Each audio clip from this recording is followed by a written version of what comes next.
नमस्कार, मी Milind Waghmare. Mind light न्यूजमध्ये आपल्या सर्वांचं मनपूर्वक स्वागत. आणि स्वातंत्र्य दिनाच्या निमित्तानं काही भावना व्यक्त करण्यासाठी आज आपल्या स्टुडिओमध्ये आलेले आहेत संजय महाराज किरजवळेकर. खरं तर गेल्या अनेक वर्षापासून त्यांनी सामाजिक चळवळीमध्ये कार्यरत आहेत. काय सांगाल तुम्ही की खरं तर स्वातंत्र्याला आता जवळपास 80 वर्ष होत आहेत, म्हणजे 75वी आपली ओलांडली गेली, तरी सुद्धा अजूनही असे अनेक अगणित असे प्रश्न प्रलंबित आपल्याला दिसून येतात. अनेकांना आंदोलनं जन आंदोलनं पेटावी लागतात, उपोषणाला बसावं लागतं.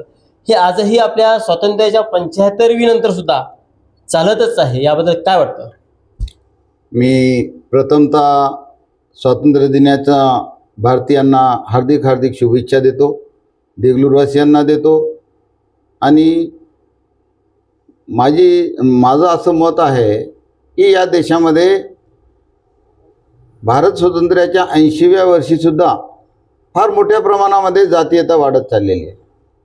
आणि या देशामध्ये तुम्ही काही मागा पण शिक्षण मागू नका, हे या शासनाचं धोरण आहे.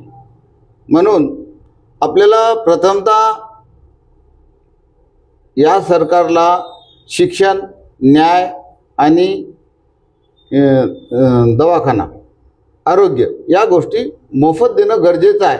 परंतु या मूलभूत गोष्टीकडे दुर्लक्ष करून नको त्या गोष्टीवर पैसा खर्च करून हे शासन या जनतेच्या विकासाला खीळ घालत आहे.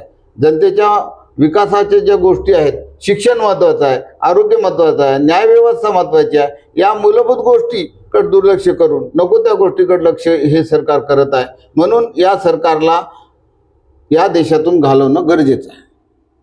खरं तर गेली अनेक वर्ष स्वातंत्र्याच्या आजपर्यंत आपण पाहिलं तर अनेक गोष्टीचा विकास सुद्धा झालेला आहे.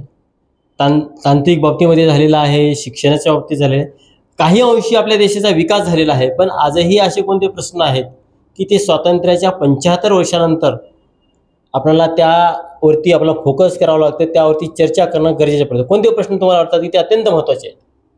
मूलभूत प्रश्न या देशातले अजूनही सुटलेले नाहीत. रस्ता आहे, पिण्याच्या पाण्याचा प्रश्न आहे, आरोग्याचे प्रश्न आहेत, हे मूलभूत छोटे छोटे प्रश्न आहेत.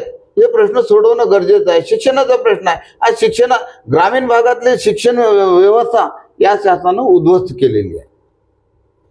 एकूणच एक भारतीय नागरिक म्हणून काय आपण अपेक्षा बाळगता किंवा कशा पद्धतीने विकास अपेक्षित आहे, काय सांगाल? प्रथमतः या देशातील जनतेला मी स्वातंत्र्य दिनानिमित्त अशी विनंती करू इच्छितो की या देशाच्या विकासामध्ये सर्वात जर मोठी कोणती अडचण असेल तर जाती व्यवस्था. जाती व्यवस्थेला बाजूला ठेवून आपण विकासाकडे जाणं गरजेचं आहे. नाहीतर अनेक गोष्टी जाती व्यवस्थेमुळे खीळ पडत बसत आहेत. एवढंच मी या निमित्तानं बोलतो आणि मी माझे 2 शब्द सांगतो. धन्यवाद.